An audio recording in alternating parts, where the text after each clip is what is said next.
네, 우리 어린이들과 함께해서 기타 등등의 이야기를 안 하려고 그랬는데 제가 이제 이혼 중재 상담을 굉장히 많이 하는데요. 파혼 상담 진짜 많아요. 파혼. 근데 대부분의 파혼이 결혼식장 정하다가 싸워서 파혼하는 사례들이 정말 많아요.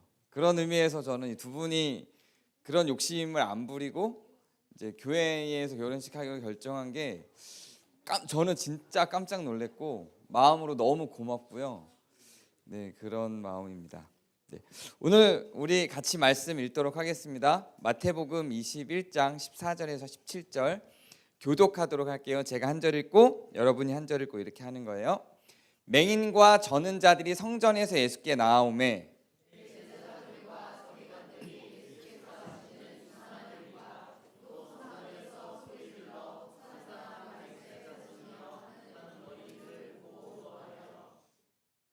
예수께서 말하되 그들이 하는 말을 듣느냐? 예수께서 이르시되 그렇다. 어린 아기와 젖먹이들의 입에서 나오는 찬미를 온전하게 하셨나이다 함을 너희가 읽어본 일이 없느냐 하시고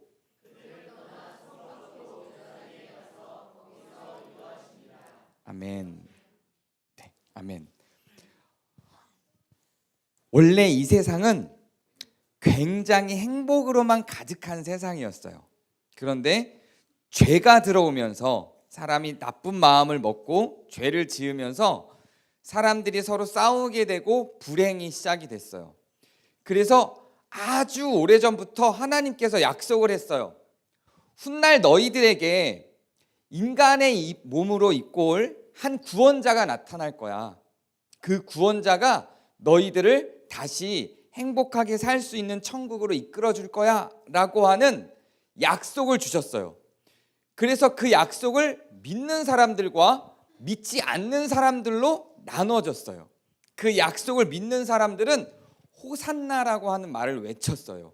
호산나는 뭐냐면 호 예수와 나라는 말에 빠르게 말해서 호산나라고 하는 건데요. 호는 우와 이런 거예요. 예수와는 구원하다라는 말이에요. 나는 우리를 이라는 말이에요. 그래서 호 예수한나 우와 우리를 구원하신다 이런 의미예요.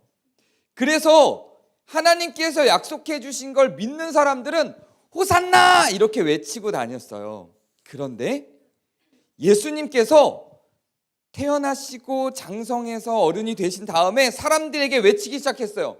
내가 바로 너희들에게 약속된 그 메시아다. 내가 너희를 구원할 거야. 사람들은 의심하기 시작했어요. 정말 우리를 구원할 수 있을까? 저 사람이 그냥 보통 사람인데?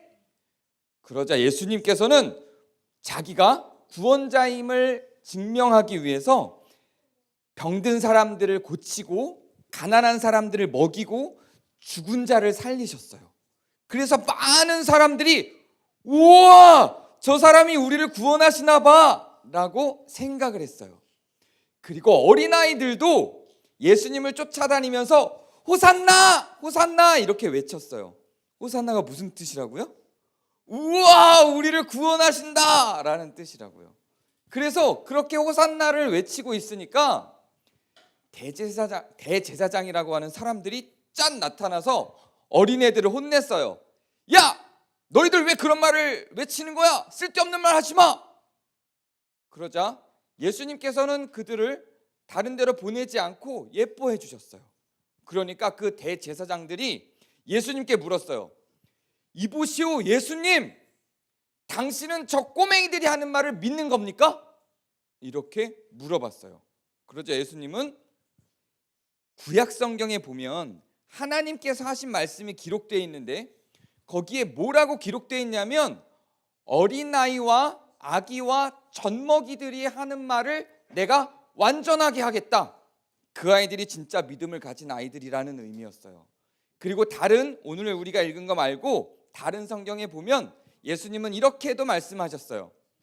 너희 믿음이 어린아이와 같이 아니하면 천국에 들어갈 수 없을 것이다 라고 하는 말도 있어요. 그 말을 들은 대제사장들은 말을 이어갈 수 없었어요. 그리고 예수님은 그 대제사장들을 떠나서 다른 곳으로 가서 다시 말씀을 전하셨어요. 어린아이 때는 사랑하는 사람들이 말을 하면 다 믿어요. 그래서 어린아이들은 의심을 잘 하지 않아요. 엄마가 말하는 것과 아빠가 말하는 것과 교회에서 성경이 말하는 것을 그 사람이 사랑하는 사람이라면 어린아이들은 다 믿어요. 그래서 성경은 어린아이와 같이, 믿음이 어린아이와 같지 아니하면 천국에 들어갈 수 없다고 이야기한 거예요. 그러면 우리 교회에서 가장 믿음이 좋은 사람은 누구일까요? 아린이겠죠. 그런 거예요. 그런데 청소년이 되면 이제부터 우리 뇌가 어린아이 뇌에서 좀 바뀌어요. 그래서 무조건 의심을 하는 뇌가 돼요. 그래서 20대 초반까지는 무조건 의심을 해요. 엄마가 뭐라고 말하든 짜증나요. 아, 이거 아니야. 그래서 무조건적으로 일단 의심하고 보는 뇌가 돼요. 어른이 되면 이제 의심해야 될 때와 믿어야 될 것을 구분할 수 있는 사람들이 돼요. 그래서 어른이 됐을 때는 아, 이건 믿을 만해. 아, 이건 의심해야 돼. 라고 하는 판단을 할 수 있게 되죠. 그런데 예수님은 뭐라고 말씀하신 거냐면 그런 어른들에게조차도 어린아이와 같지 아니하면 천국에 들어갈 수 없어 라고 말하는 거예요. 어른들도 저마다 무엇을 의심해야 될지 무엇을 믿어야 될지 결정을 하지만 어른들마다 결정이 달라지겠죠.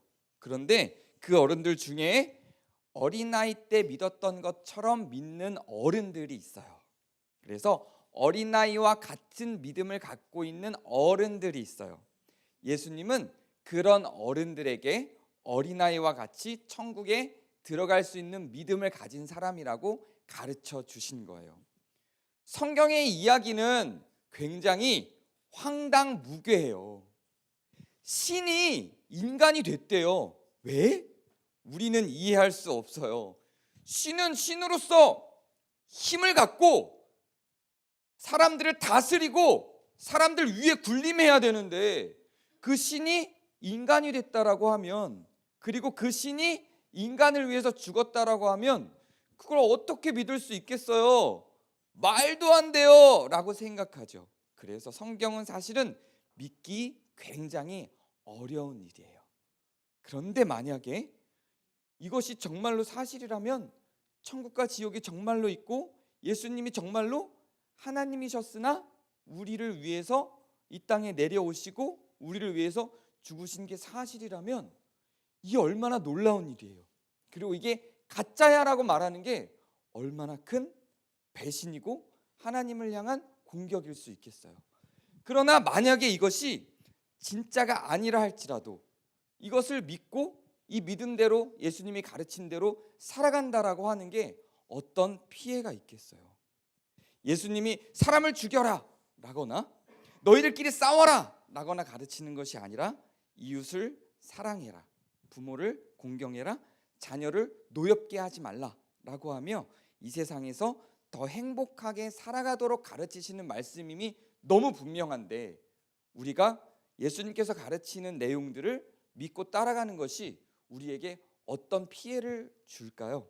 곰곰이 생각하고 오늘 예수님이 말씀하신 것처럼 어린아이와 같은 믿음으로 예수님의 말씀을 받아들이고 그 말씀을 따라서 살아가시기를 촉구드려요.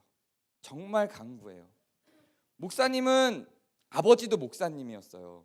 그리고 목사님은 군대 가기 전까지, 청소년이 되는 시점부터 군대 가기 전까지 가출을 했어요. 가출을 해서 목사님 대학도 아빠가 있을 때, 아버지가 있을 때 대학을 가지 않고요. 가출을 해서 목사님 혼자 대학에 갔고요.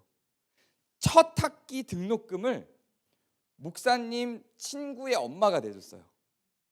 그래서 아르바이트를 하면서 대학을 다녔어요. 그래서 목사님인 아버지에게 반항하는 마음 때문에 목사님은 불교에도 갔었어요. 절에서 6개월 동안 살면서 스님들하고 같이 불교 공부도 했어요. 그러다가 아무리 생각하고 고민해도 어릴 때 가졌던 그 믿음이 진짜구나라고 하는 결정을 내리고 다시 교회로 돌아왔어요. 우리에게는 의심하는 시기가 분명히 있어요. 그러나 지금 이 어린아이들이 갖는 이 믿음을 한번 바라봐 주세요. 오니가 어떻게 하나님을 믿는지, 아린이가 어떻게 하나님을 믿는지를 보고 그 마음을 여러분 마음에도 갖게 되기를 바라요. 그리고 어린아이들과 같이 어린아이들의 믿음을 무시하지 말고 어린아이들과 같은 믿음을 우리 모두가 마음에 담기를 바라요. 제가 기도할게요. 하나님, 어리고 어리석어 보이지만 놀랍게도 예수님은 어린아이들과 같은 믿음을 가지라고 우리에게 가르쳐 주십니다. 우리는 많은 생각을 하고 의심할 것과 믿어야 할 것을 계속 계산하지만 정말로 하나님께서 인간이 되셔서 우리를 위해 죽으시고 돌아가셔 온 인류를 구원하시기로 작정하신, 그래서 어떻게 살아야 선하게 사는 것인지를 가르쳐 주신 그 내용들을 우리 마음 가운데 어린아이처럼 믿고 받아들일 수 있게 도와주세요.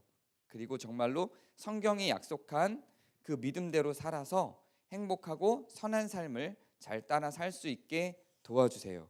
예수님 이름으로 기도합니다.